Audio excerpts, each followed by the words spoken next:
নমস্কার বন্ধুরা, শৈলী রিলস অ্যান্ড কুকিংয়ে আপনাদেরকে স্বাগত। আজ আমি করব মেটে চচ্চড়ি। মেটেটাকে আমি ছোটো ছোটো টুকরো করে কেটে নিয়েছি এবং নুন হলুদ দিয়ে মাখিয়ে নিয়েছি। এই দিকে রয়েছে আলু, ছোটো ছোটো কেটে নিয়েছি, সেইগুলো আমি ভেজে নেব। তারপর আপনাদেরকে দেখাচ্ছি করে ভেজে নেব লাল লাল করে।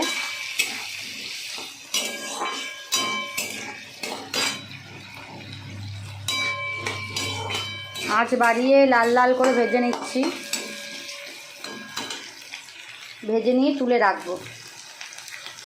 তেজপাতা জিরে ফোড়ন দিয়ে পেঁয়াজ কুচনো এবং রসুন কুচনোটা দিয়ে দেব।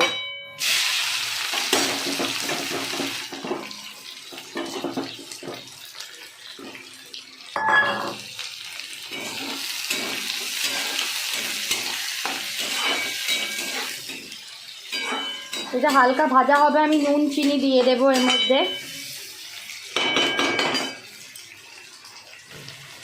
আমি নুন চিনি দিয়ে দিয়েছি এবং টমেটোগুলো লাল করে ভাজবো। টমেটোগুলো বলছি, পেঁয়াজটা আমি লাল করে ভাজবো, ব্রাউন করে। আবার লাল বলে ফেলছি ভুল করে, ব্রাউন করে ভাজবো। আসলে ছেলেদের শরীর ঠিক নেই তো, মনটাও ঠিক নেই। ব্রাউন করে ভাজবো। ব্রাউন করে ভাজা হোক, তার মধ্যে আদা বাটা এবং টমেটো দেব। পেঁয়াজটা ভাজা হয়ে গেছে, এবার টমেটো এতটাই ভাজবো, বেশি কিন্তু ব্রাউন করবো না, জাস্ট কাঁচা ভাবটা গেছে। এবার আদা বাটাটা দেব। আদা বাটাটা দেব।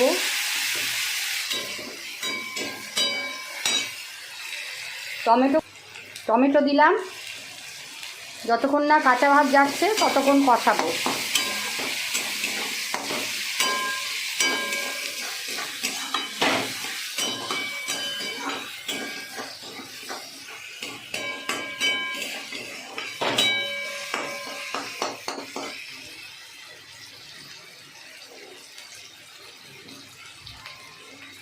আমি মেটেটা দিয়ে দেব।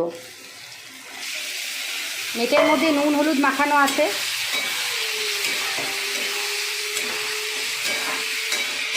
এর মধ্যে আমি এবার একটু হলুদ গুঁড়ো এবং কাশ্মীরি মির্চ দেব। আমি কাশ্মীরি মির্চ, হলুদ গুঁড়ো এবং লঙ্কা কুচো দিয়ে দিলাম। বিশেষ কিছু মশলা এটাতে পড়বে না। আলুগুলো দিয়ে দেবো ভেজে রাখা।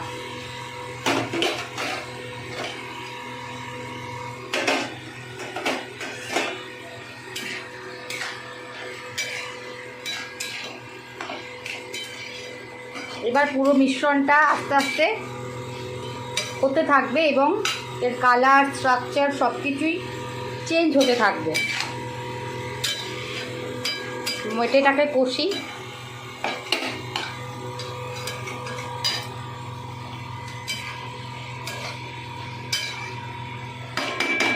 আমি একটা ঢাকা দিয়ে দেব। আমি একটা ঢাকা দিয়ে দিলাম। এবার আস্তে আস্তে হবে। আমার কষা হয়ে গেছে মেটেটা। আমি ধনেপাতাটা এই টাইমে দিয়ে দিচ্ছি। আপনারা চাইলে ধনেপাতা পরে দিতে পারেন, যারা ধনেপাতা পছন্দ করেন। একটু লেবুর রস দেব।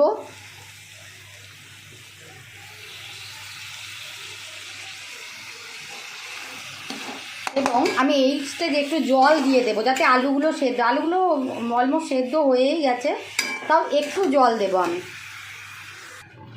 আমি একটু জল দিয়ে দিলাম এবং ঢাকা দেবো, যাতে মেটেটা আলুগুলো ভালোভাবে সেদ্ধ হয়ে যায়।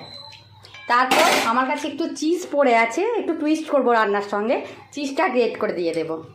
সেদ্ধ হয়ে যাক, ঢাকা দিয়ে রাখছি। দেখি একবার কতটা, একবারেই মাখা মাখা হয়ে যাবে।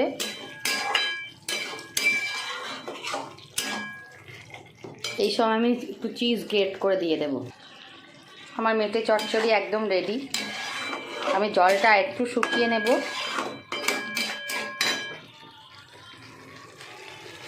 আমি শুধু কাঁচা লঙ্কার ঝালই দিয়েছি, গোলমরিচ বাটা বা শুকনো লঙ্কার ঝাল দিইনি, কারণ আমার ছেলে খেতে পারবে না।